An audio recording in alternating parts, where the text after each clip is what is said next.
直接躺着装。对，躺着装最舒服。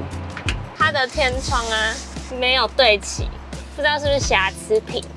就是它魔鬼毡会粘住，那你没有对准的话，粘住你又一直要把它撕下来，会比较麻烦一点。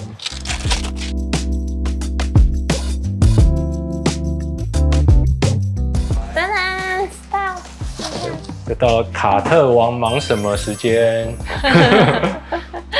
今天呢？今天我们要来装这个被我们淘汰的天窗遮阳帘。先试装看看，这是新产品。那其实因为它是魔鬼毡，那个皮是贴魔鬼毡的啦，所以有可能会有不稳固的问题。对。那我们现在就先示范来装一下看看。它的安装方式跟上一款一样吗？完全不一样，很复杂的。还有先有这2根，它是它的主体吗？对，它的固定的卡榫，它是靠这2根在固定的。直接分开来。对，那我们先上车来实装这2根。这个有分前面跟后面，还有写，它这个都有标示清楚。这是 back 后面，好，另外一边这个是 front 前面。OK， 一根小架子。其实不用中间哎，它好像直接插进去就可以。就是它也没有，就这样。就这样。对，就这样。就这样。结束了。好。前面的话也是这样子，把它卡进去就可以咯。其实你可以找比较宽的地方。那其实如果说没有宽的地方，你就要斜的进去也可以。就推到底。对，把它推到底。对，它也没有到底，你要不要拍一下？它会有一点点空间呐。对。是的。前后都是吗？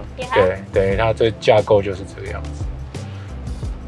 再就是把它的骨架给它固定起来。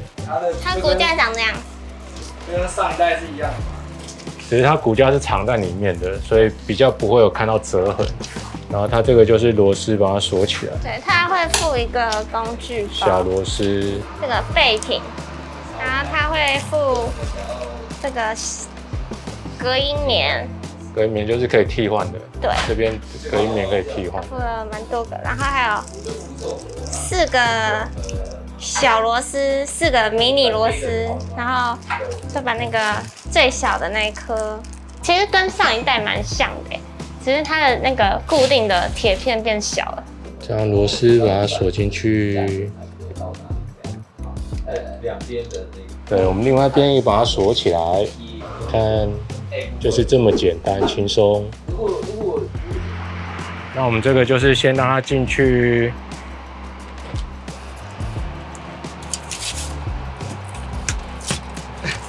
直接躺着装。对，躺着装最舒服。反正我们对到那个洞，它这边有个螺丝孔，对到这个螺丝孔，然后把它锁上去。因为这个比较重，可能2个人一起做会比较方便，1个人安装不太好安装，还是需要再多一个帮手。所以这一代的难点应该是在这个撑住，然后锁螺丝这边，因为它那个杆子会滑来滑去的，所以不好对准。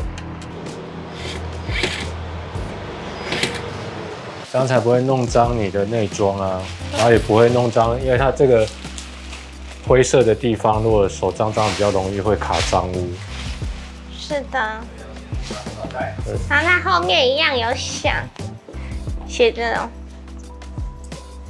前面，对，然后都有。后面。它这边就是用魔鬼毡，然后粘在这个魔鬼毡的上面。那你就是要对准它的位置，就是它魔鬼毡会粘住，那你没有对准的话，粘住你又一直要把它撕下来，会比较麻烦一点。这个比较麻烦一点，在安装上其实是比较麻烦，而且它送来这个折痕的地方还是会有，而且它这个中间它不是齐的。是有一点点，对，超不美观的，有点丑。好啊，下班。就这样。就这样。你看它为什么会这样子卷卷的啊？那个折痕啊，还是有一点折痕，他送来的那个折痕啊，要一段时间。而且它这样松松的，会不会一直滑，然后就刮到那个玻璃啊？开一开整块也是有可能，整片掉下来。对，而且开的时候可能会有异音，就是晃动的时候，会有晃动感，对，不是很稳。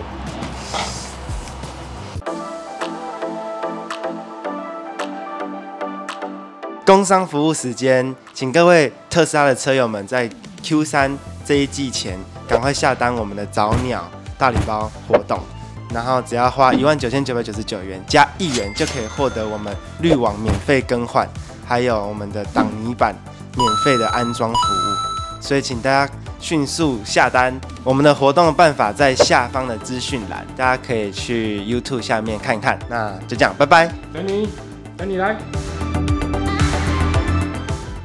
那这一代的天窗遮阳帘呢，跟上一代有什么差别呢？这一代天窗呢，它有一个优点，就是它没有之前中间那个饰板，很多客人都觉得那个饰板很丑，那这一代就没有那个问题。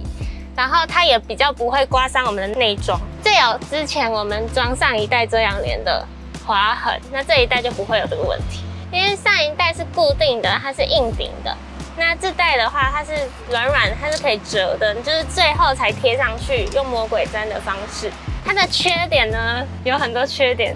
它第一个是它的天窗啊，没有对齐，这个不知道是不是只有我们拿到的这一个问题？不知道是不是瑕疵品。它对一高一低的。对。然后第二个就是它很容易有这种异音。听得到吗？对。哇，整条都是奇奇怪怪、奇奇怪怪的声音。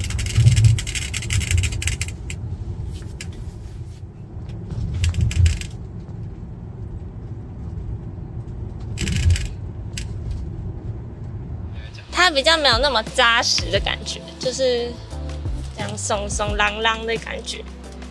对。我们安装应该是没有问题。对，我觉得上一代比较好。对，张导怎么看？赞啦！好，那我们今天影片就到此结束喽，拜拜。那这款天窗遮阳帘呢，经过我们卡特王评估那么多的缺点之后呢，我们选择不做贩售这个天窗遮阳帘。那我们之后贩售的天窗遮阳帘款式还是跟上一款是一样的哦，所以这部影片仅供教学安装，如何安装这种天窗遮阳帘。好了。